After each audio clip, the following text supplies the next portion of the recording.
ፋሚሊ እንዴት ናችሁ? ዛሬ ደግሞ እንዴት ጊፍት ኤክስቼንጅ እንደምናደርግ የሰጠነው ሰው እንዴት ማየት እንደምንችል ምን ያህል እንደተቀበልን አብረን ምናይ ይሆናል። ለምሳሌ እኔ እዚህ ጋር ለማን ነው ጊፍት መስጠት የምፈልገው የሚለው እናያለን። ለምሳሌ እዚህ ጋር ለዳኒ የሚለው 0 ነው። ዳኒ ገጣሚ የሱን ፕሮፋይል እነካለሁ። እዚህ ጋር ባይዞ የፈለገ ሌቭል መሆን ይችላል። ልናውቀው እንችላለን፣ ላናውቀው እንችላለን። ግን እቺን ከነካናት በኋላ የሚመጣልን እዚህ ጋር ጊፍት የሚለውን መንካት ግዴታ ነው። ምክንያቱም አለበለዚያ ለቤቱ ባለቤትም ሊሰጥብን ይችላል። እሱን ከነካም በኋላ እዚህ ጋር ደግሞ ስንመጣ ጊፍት የሆኑና ያልሆኑትን መለየት ያስፈልጋል። ለምሳሌ የመጀመሪያው ረድፍ ላይ ያሉት እነዚህ ላኪ የሚሉት ጊፍት አይደሉም። እነሱ ጋምብል ስለሆኑ እነሱ እናልፋለን። ምን ያህል ነው ልንሰጥ የምንፈልገው የሚለውንም ማወቅ ያስፈልጋል። እንዳለን ኮይን መጠንና ምን ያክል ነው መቀየር ያለብን፣ ምን ያክል ነው ለመስጠትስ የፈለግነው የሚለውን ማየት ያስፈልጋል።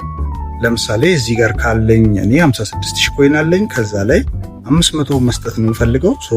እዚህ ጋር የእሱን ፕሮፋይል ነካው፣ ጊፍት የምትለዋን ነካው። ከዛ ሴንድ አልኩት።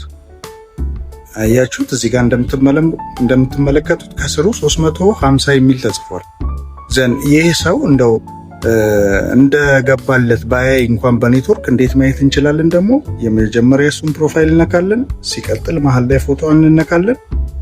ሲቀጥል እዚች ጋር መተን ኮንትሪቢዩሽን ሊስት የምትላለች እና እሷን ስንነካት እዛ ውስጥ የዛሬን የ7 ቀንና የወሩን ማየት ስለሚቻል ያው እዚህ ጋር 3ኛ ደረጃ ላይ 350 የሚል አለ ማለት ነው። ይህንን እንዳሳየሁት የሚያረጋግጥልኝ ነው። በዚህ አይነት መልኩ ጊፍት መለዋወጥ እንችላለን። ሌላው ነገር ደግሞ ጊፍት ውስጥ ሆነው ማይሰጡ እንደ ጊፍት ማይቆጠሩ ይኖራሉና እነሱም ስንመለከት የመጀመሪያ ያልኳቸው እነዚህ ላኪ የሚሉት ናቸው። እነዚህ አክቲቭ የሚሉትን መስጠት ይቻላል። ጊፍት ኒው ላኪ 5th year anniversary እነሱንም ማየት ይቻላል። ግን ላኪ ውስጥ ስንገባ ያሉት በሙሉ እንደ ጊፍት አይቆጠሩ ማለት ነው። ያ ማለት እዛ የሚቀበለው ሰው ጋር 30% ተቆርጦ አይደለም የሚገባው። ጊፍት ውስጥ ያሉትን ግን ስንጠቀም 30% ተቆርጦ ቀሪው ይገባል ለማለት ነው። ሌላው መመልከት ያለብን ነገር ከጊፍቶች ውስጥ ደግሞ አንድ እንደ ጊፍት ማትቆጠራለች። እሷም ምንድነች? ፋይርወርክ የምትለዋን ማለት ነው። እሷን ነካናት ማለት ምንድነው?